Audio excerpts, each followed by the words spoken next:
Toujours avec vous dans le programme du soir sur New World. On se retrouve pour le plateau de regards croisés. Encore 4 sujets à aborder avec nos invités. Aujourd'hui, nous parlerons d'abord de la Russie. Poutine pleure Prigojine. Après, nous irons au Niger. Le CNSP autorise le Burkina et le Mali à intervenir en cas d'agression. Toujours le Niger, l'invasion de la CEDEAO ne sera bénéfique pour personne. C'est des propos de Sergei Lavrov. Et puis nous terminerons par le Togo. L'université de Lomé fait un saut qualitatif. Et pour en parler ce soir, 3 invités sur ce plateau. Avec moi, Jérôme Sossou, vous êtes journaliste, directeur de publication du journal Le Triangle des Âgeux. Bonsoir Jérôme et bienvenue. Oui, bonsoir Guillaume, bonsoir mes chers confrères Credo et Eric. Et bonsoir à tous ceux qui nous suivent à travers le monde entier, n'importe où ils se trouvent. À côté de vous, Eric Johnson, vous êtes également journaliste et directeur de publication du journal L'Union. Bonsoir Eric et bienvenue. Merci, bonsoir Guillaume, bonsoir Credo, bonsoir Jérôme. Bonsoir chers amis, téléspectatrices et téléspectateurs de New World TV. C'est toujours avec le même plaisir qu'on est là pratiquement tous les vendredis désormais pour échanger et débattre un peu sur l'actualité du moment. Et notre 3e invité, vous l'auriez donc compris, il s'agit de Credo Tété. Vous êtes également journaliste au journal Le Médium. Bonsoir Credo, bienvenue. Bonsoir Guillaume et bonsoir à tous mes aînés qui sont sur le plateau, ceux qui nous suivent. Et c'est un plaisir pour moi de retrouver les plateaux de New York. Ah oui, il fait un bon moment. 8 mois d'absence, je crois que ça... c'est assez pour revenir.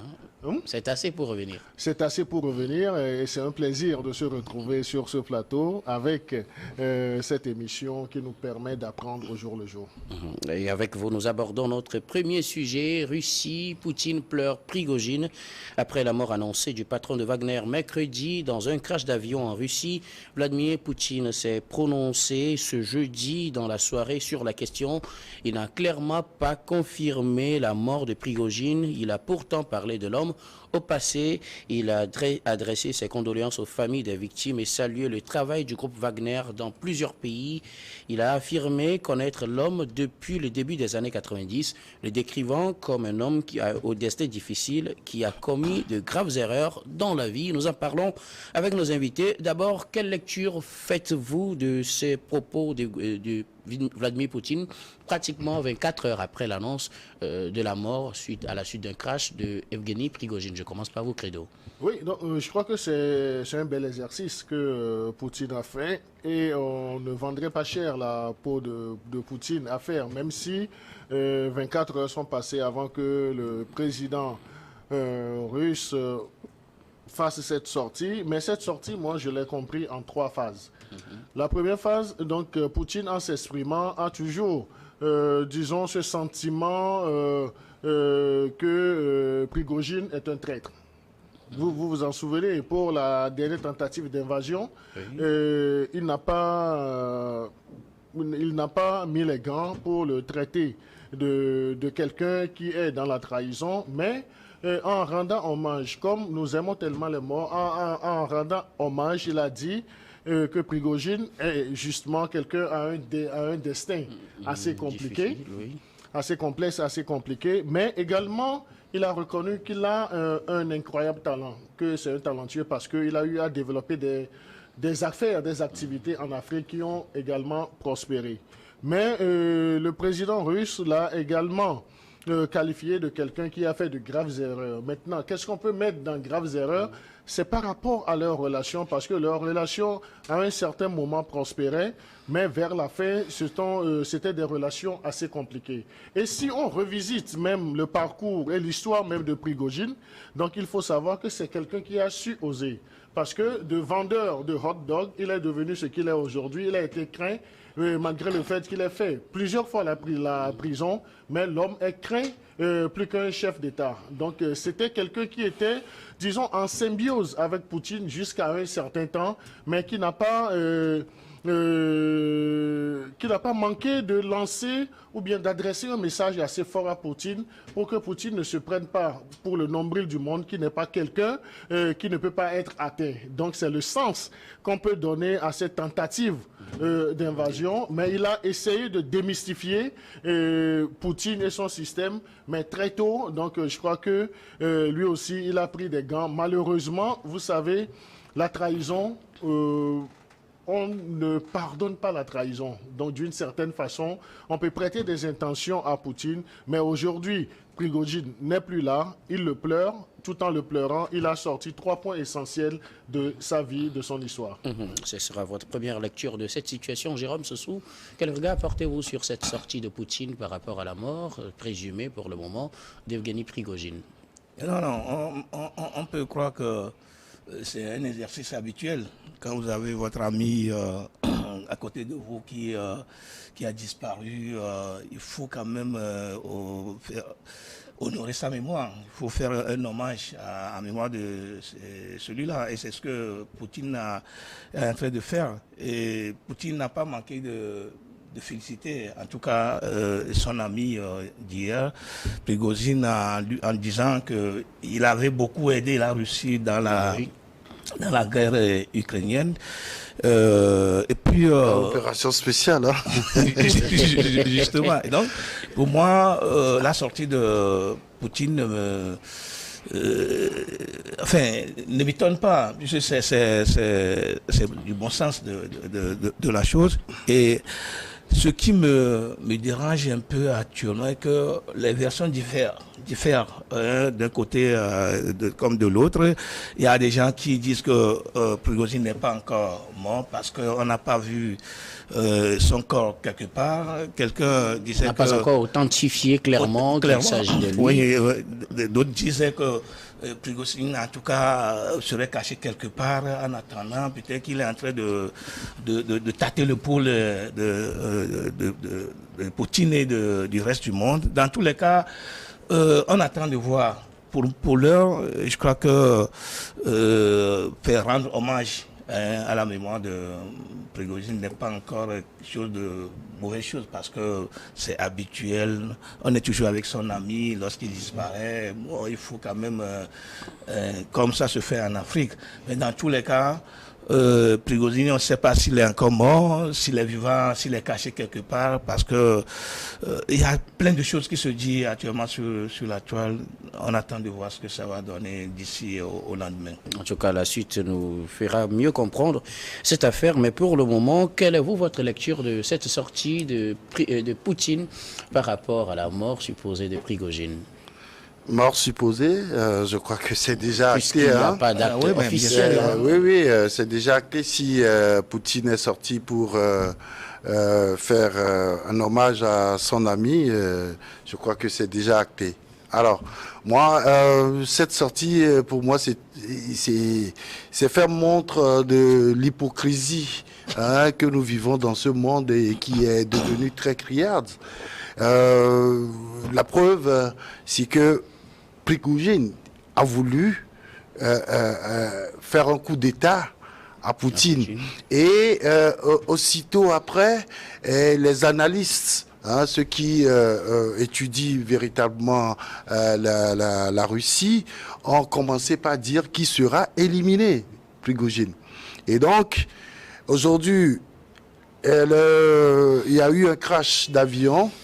Les services de renseignement, que ce soit russes, américains ou britanniques, sont en train de chercher les causes de ce crash-là. Alors, on est parti de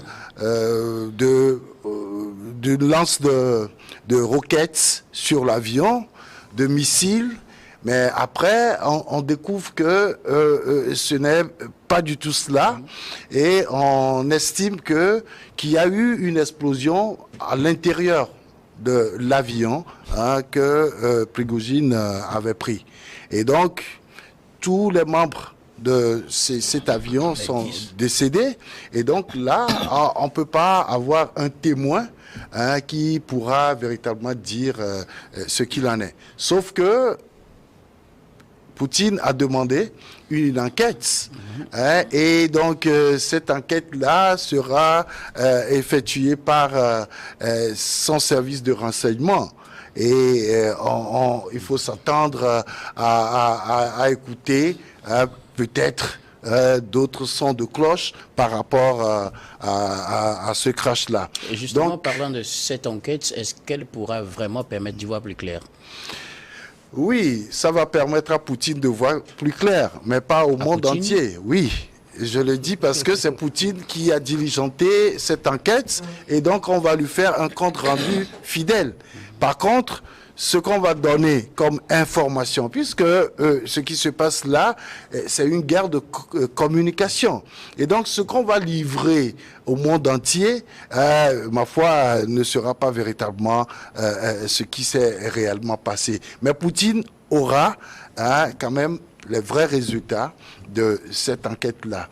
Alors, je voudrais quand même, pour la bonne gouverne de nos téléspectateurs, et dire à peu près un mot sur le lien qu'il y a entre ces deux hommes. En réalité, vous savez, Prigojine, il a été un repris de justice, plusieurs fois arrêté, plusieurs fois libéré, mais finalement, comme Poutine lui-même l'a dit, c'est un génie, parce qu'il a commencé par faire quelque chose après, parce que la prison n'est pas une vie. Hein, on ne peut pas vivre toute sa vie en prison. Et donc, il a commencé par faire quelque chose qui a abouti à sa richesse. Mais comment ça s'est fait? Selon les informations, c'est que Poutine est allé dans son restaurant, il a mangé et il a apprécié ce qui a été préparé. Et donc, il a demandé à voir le chef. Et donc, depuis là, ils sont devenus très amis. Lui-même, il a dit, dans ses mots envers son ami, qu'ils se connaissent depuis les années 90. Depuis les années 90. Et donc, ils sont devenus très amis. Alors, les privatisations qu'il y a eu à l'époque de l'Union soviétique, la privatisation des sociétés d'État et tout ça, a permis d'avoir ceux-là qu'on appelle des oligarques. Et donc, désormais, Prigojine est devenu un oligarque. Il a commencé par préparer pour l'armée russe. C'est lui qui fournit toutes les nourritures à l'armée russe. Et donc, à partir de ce moment, il a commencé par faire d'autres affaires. Il a ouvert un autre champ. Oui, c'est également, on dit qu'il est le patron de Wagner. En réalité, il n'est pas le patron de Wagner. Il est, comment je peux dire, le chef du personnel de Wagner. Sauf que celui qui est le vrai patron de Wagner fait partie de l'armée.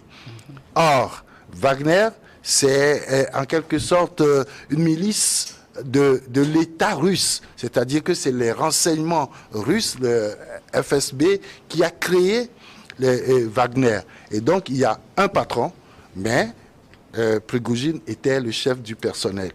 On lui a attribué tout ce que Wagner fait, mais en réalité, il recevait aussi des ordres de la part de l'armée russe. Et donc, c'est dire que ces deux-là se connaissent énormément.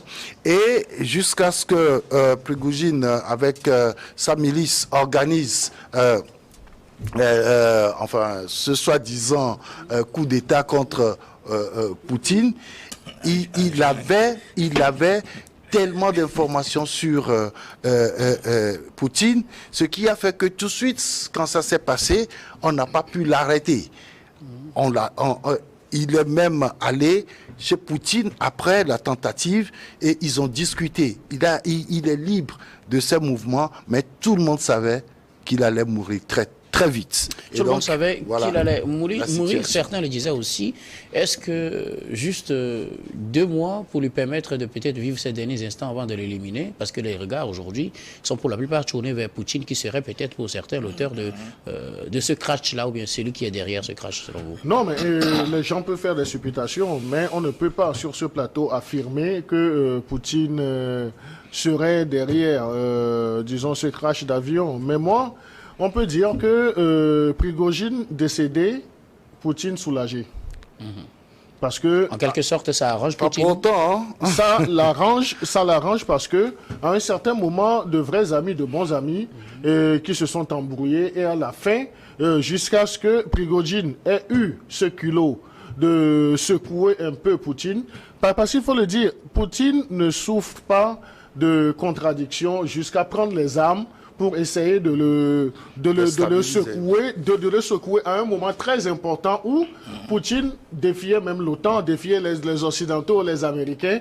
Donc c'est une façon pour Prigojine de fragiliser Poutine. Donc ça, Poutine ne va jamais lui permettre cela. Maintenant, est-ce que c'est à partir, disons, de ces analyses qu'on serait tenté, je dis bien qu'on serait tenté de prêter d'intention d'élimination à Poutine. Donc on ne peut pas tabler sur ce plateau. Mais à l'heure actuelle, on peut dire que les pleurs de Poutine sont disons, appréhendés comme un soulagement. Parce que lorsque vous êtes soulagé, vous avez des pleurs. On a des pleurs de tristesse, mais on a également des pleurs de joie. Il a de l'émotion. Non, au-delà de l'émotion, ça, ce sont des pleurs de joie. Donc c'est en ce sens que j'aurais préféré qu'on assimile ces pleurs à des pleurs de soulagement. Alors, l'enquête annoncée par Poutine, si tant est qu'il y a un complot ou plutôt un assassinat déguisé, est-ce qu'elle pourra permettre aujourd'hui au monde entier de savoir tout ce qui s'est réellement passé? Non, je crois que Poutine est dans son rôle, donc il a diligenté l'enquête. Ça, c'est dans la norme. Maintenant, est-ce que les résultats de ces enquêtes seront communiqués au public? Donc c'est là où je rejoins Eric Johnson. On ne peut pas donner la quintessence. Donc on peut juste effleurer des pistes, mais nous dire réellement ce qui s'est passé, on ne peut pas. Parce que au-delà de ce crash, on est rentré actuellement dans ce qu'on peut appeler la communication. Et la communication, il y a également ce volet politique. N'oubliez pas que Poutine est sur un autre chantier qui dérange. Donc là, Poutine, en tant que chef d'État, en tant que président de la Russie, il ne peut pas ne pas diligenter, ne pas mettre cette commission d'enquête en place. Donc il l'a fait, quitte à ce que cette commission, après des années, rende sa copie. Maintenant, une chose, si je vous demande de faire même des études de terrain, des sondages pour moi, vous me rendez la copie. Et si je dois communiquer avec mes collaborateurs, je ne vais pas tout vider, je saurai quoi dire pour essayer de calmer les esprits. Mais tout compte fait, c'est déjà bon que Poutine ait diligenté ses enquêtes. Mais il faut, pour l'opinion, qu'on sache réellement ce qui s'est passé. Parce qu'on a dit que l'avion aurait été plombé depuis les soutes. Mais est-ce que c'est la vraie version? Est-ce que ce n'est pas une situation de masquer aussi d'autres choses? Donc je crois que les enquêteurs ont du pain sur la planche et ce n'est pas un travail dont nous aurons les conclusions dans 1 mois, dans 1 an. Donc ça peut prendre des années, mais tout compte fait, c'est confirmé, Prigojine n'est plus là, il est décédé, Poutine est soulagé. Poutine est soulagé. Un dernier mot. Moi, là où j'ai un peu de l'embarras, c'est lorsque Poutine disait que Prigojine a fait des graves erreurs dans sa vie, sans vouloir véritablement dire ce qu'il met dans l'erreur. À ces erreurs-là. Et puis, plus l'un, Prigojine lui-même disait qu'il voulait faire de la Russie plus grand en Afrique et permettre à l'Afrique de se libérer de l'OTAN. Mais non, il n'a pas précisé l'OTAN de toute façon. Même si l'intention de Prigojine est de faire grand la Russie en Afrique et permettre à l'Afrique de se libérer, et que Poutine lui-même avait dit qu'il fallait que l'Afrique se libère de ses colons. Et là, j'ai un peu la confusion sur laquelle je ne sais pas. Ils ont peut-être la même vision, mais peut-être les méthodes ne sont pas les mêmes. Peut-être oui, mais dans tous les cas, Poutine avait dit que l'enquête, ce ne serait pas pour demain, que ça va prendre du temps. Oui. Et seulement, on ne sait pas si... Enfin, il a dit qu'il va mener strictement cette enquête-là, que ça va prendre du temps, sauf qu'il ne nous a pas encore situé dans le temps, et on ne sait pas véritablement si ces enquêtes vont aboutir. Et si ces enquêtes vont aboutir, on aura les vrais résultats. Si même que Poutine lui-même dit qu'il attend les vrais résultats, on ne sait pas si, comme Credo l'avait dit, il va partager des résultats là avec ses adversaires ou ses ennemis entre griffes. Dans tous les cas, la situation est là. On attend toujours si véritablement Prigozhin ne va pas se ressusciter demain. Eh bien, puisque ça fait encore l'actualité, des gens disent beaucoup de choses par rapport à ça. Des gens veulent véritablement voir. C'est vrai que l'aviation a donné la liste de tout ce qui les 10 hommes qui sont tous les passagers du jet. Mais bon, on ne voit pas encore. On a dit qu'on a identifié 7. Il reste 3 qu'on n'arrive pas encore à identifier. On ne sait pas si ils sont tombés dans la brousse, s'ils sont quelque part. Vous vous rappelez que le 4 janvier, quelqu'un était tombé, mais il n'était pas mort. Non, je voudrais juste dire, quand mon frère Credo disait que Poutine est soulagé, je dis attention, parce que vous savez, l'entourage de Poutine est composé de gens qui n'arrivent même pas à s'entendre sur le minimum. Et quand vous regardez tout ce qui a été fait, quand Poutine dit que Prigozhin a fait des erreurs, c'est justement parce que au cours de la guerre contre l'Ukraine, où il a réussi à prendre toute une région Bakhmut en Ukraine, Prigozhin essayait d'éliminer certains généraux proches de Poutine. Et donc, ça a créé une dissension au sein de l'armée. Et donc, il y a des gens qui sont du côté de Prigozhin et d'autres qui sont du côté de Poutine. Et il faut aussi remarquer que quand il a essayé son coup d'État avorté à la dernière minute, il a eu un peu de soutien de partout en Russie. Et donc, aujourd'hui, quand celui-là est mort et tout le monde pense que c'est Poutine qui a commandité, enfin, ce crash-là, attention, il ne peut pas être soulagé. Merci. Là, beaucoup. Actuellement, il y a des soucis. Il faut Non, mais moi, je crois que si on a le temps, on va revenir. Mais je crois qu'avec le développement de mon cher aîné, il a confirmé le soulagement que j'estime. Parce qu'à un certain moment, Prigozhin était une menace pour Poutine. Le fait même d'éliminer des généraux qui sont proches de lui, donc il ne l'a pas. Donc on peut dire que les mauvais comportements de Poutine sont assimilés à ces graves de Prigozhin sont assimilés à ces graves erreurs dont parlait Poutine. Donc aujourd'hui, l'homme qui à un certain moment était ton serré, ton ami, vous faisiez les coups, je dis en griffe ensemble. Donc il a tenté de te renverser, de te honir. Si cette personne décède, c'est un soulagement. Et ce sont des pleurs de soulagement, pas des pleurs de tristesse. Merci. Surtout quand on a dit qu'il est parti avec ses bras droits. Ah voilà, oui, justement avec ses bras droits. Et pour répondre un peu à mon cher ami Jérôme, la situation en Russie avec le crash d'avion de Poutine ne peut être assimilée de Prigozhin ne peut être assimilée à ce qu'on a vu dans un autre pays ouest-africain. Donc ce sont deux choses assez différentes. Merci beaucoup. Nous allons marquer la pause puis on retrouve tout à l'heure pour la suite de cette émission.